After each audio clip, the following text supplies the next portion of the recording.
सम्मानित विद्यालय परिवार, इस गौरव और हर्ष के क्षणों को अपने बच्चों के साथ आज जीने वाले सभी गौरवशाली अभिभावकगण और ध्यान सर्वप्रथम तो मैं उन सभी विद्यार्थियों का हार्दिक अभिनंदन करता हूँ, उन्हें पूर्ण ऊर्जा के साथ बधाई देता हूँ जिन्होंने RDSE बोर्ड में 90+ अचीव करके आज इस कार्यक्रम के सूत्रधार बने। उन सभी की मेहनत का अभिनंदन वंदन। विद्यालय परिवार को बहुत बहुत बधाई देता हूँ। 2010 से जो यात्रा शुरू की गई और संभवतः राजेश्वरी मैम ने एक ही सूत्र रखा कि मेहनत करो इतनी खामोशी से, मेहनत करो इतनी खामोशी से कि सफलता शोर मचा दे। और आज उस सफलता ने इस सत्र के परीक्षा परिणाम में शोर मचा ही दिया।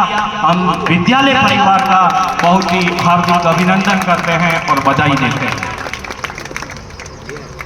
बड़ी असमंजस की स्थिति हो जाती है जब मैं इस विद्यालय के मंच से अपने विचार व्यक्त करता हूँ कि एक अभिभावक के रूप में बोलूं या एक शिक्षक के रूप में बोलूं या विद्यालय परिवार के एक सदस्य के रूप में बोलूं, लेकिन उन सभी भावनाओं पर नियंत्रण स्थापित करते हुए मैं याद करता हूं एक अभिभावक के रूप में अपनी यात्रा को।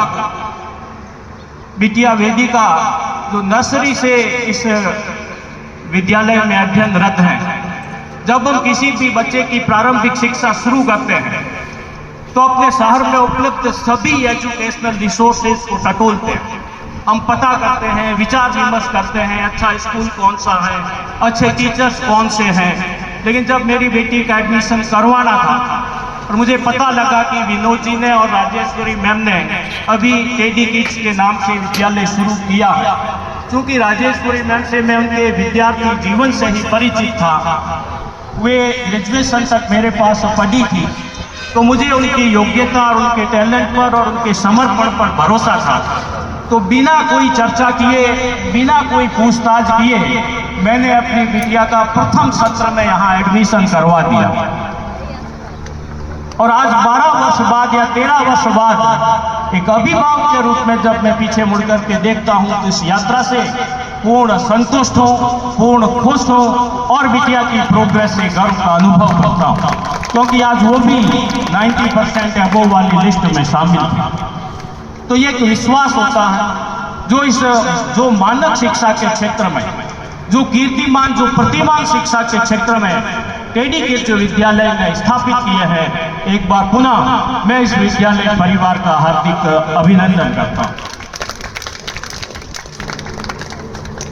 अधिकतर समारोह में मुझे समअप करने का मौका ही दिया जाता है, तो सभी को जल्दबाजी होती है कि थोड़ा जल्दी स्पीच हो जाए, कम समय में अपनी बात रख दी जाए। लेकिन एक अभिभावक के रूप में संभवतः ये इस विद्यालय प्रांगण में दिया जा रहा मेरा अंतिम अभिभाषण है, इसलिए आपका समय लूंगा और कुछ बातें जो करना चाहता हूं आज करूंगा। बच्चों के लिए भी करूंगा और अभिभावकों के लिए भी कहना चाहूंगा। संदेश है, सबसे पहले मैं बच्चों के लिए कहना चाहूंगा कि आपने एक बहुत ही महत्वपूर्ण पड़ाव क्लास 10th का यहाँ से क्लियर कर लिया। 11th में जब हम एंट्री करते हैं तो एक यक्ष प्रश्न हमारे सामने खड़ा होता है, यह कौन से सब्जेक्ट का चुनाव किया गया। मैं सभी अभिभावकों से कहना चाहूंगा कि आप अपने स्वप्न को बच्चे की आंख से पूरा करने की कोशिश ना करें। एक बार पुनः ध्यान दें, आप अपने स्वप्न को बच्चे की आंख से पूरा करने की कोशिश ना करें। हम डॉक्टर बनना चाहते थे, डॉक्टर नहीं बन पाए, अब बच्चे को बनाएंगे।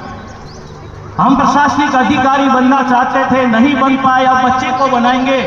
इस सोच को अलग रखें। आप अपने बच्चे की रुचि देखें, आप अपने बच्चे का टैलेंट, योग्यता देखें।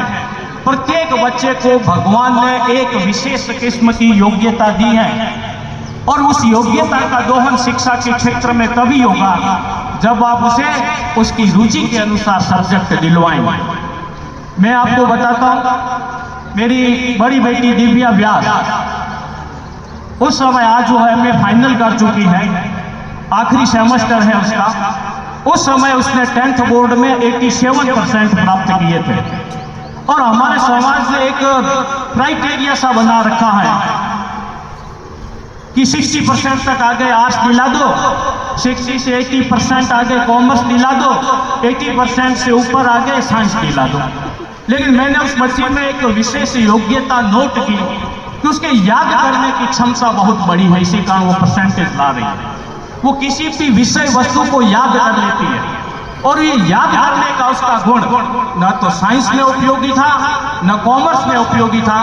25 वर्षों से कॉमर्स का शिक्षक होते हुए मैंने उसे आर्ट्स दिलवाई, और परिणाम ये है कि वो बीए में गोल्ड मेडलिस्ट रही और अभी एमए में भी वो गोल्ड मेडलिस्ट है।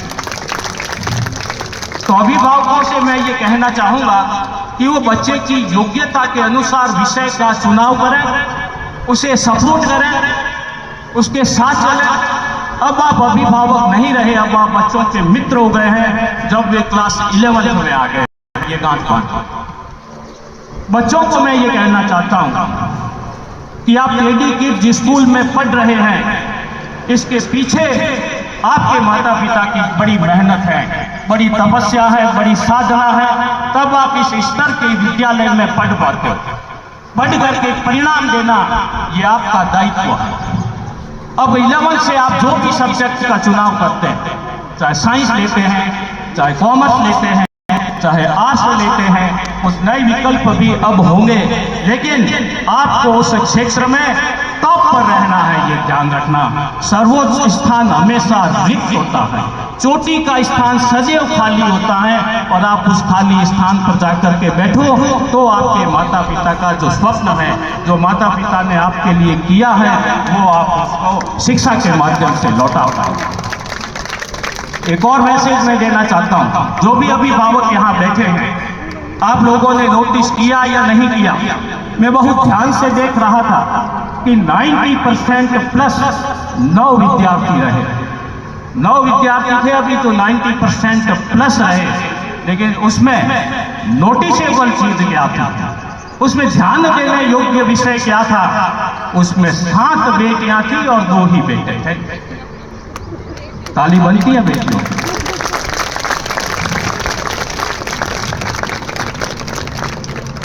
ये अंतर क्यों आ रहा है? ये अंतर क्यों बढ़ रहा है? कोई बेटी ऐसी नहीं है जो अपने माता पिता की चिंता नहीं करती हो। कोई बेटी ऐसी नहीं है जो घर के कामकाज में हाथ नहीं बटाती हो, और फिर भी वो 90% की रैंक में स्टेज पर खड़ी है और बेटे नीचे बैठे ताली बजा रहे हैं। कितने बेटे हैं जो घर के कामकाज में हाथ बटाते हैं? कितने बेटे हैं जो माँ बाप की चिंता करते हैं? इसका कारण यह है कि एक अभिभावक के रूप में कहीं ना कहीं हमारा अनुराग, कहीं ना कहीं हमारा स्नेह, कहीं ना कहीं हमारा ध्यान उस बेटे पर अभी भी अधिक है। इसे बदलने की आवश्यकता। राज मैम ने मुझे अभी पूछा था स्टेज पर कि सर बच्चों के लिए क्या है?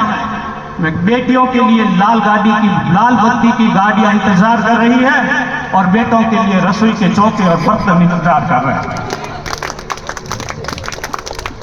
यह स्थिति ना आए, इसलिए मोदी जी कहते हैं बेटी पढ़ाओ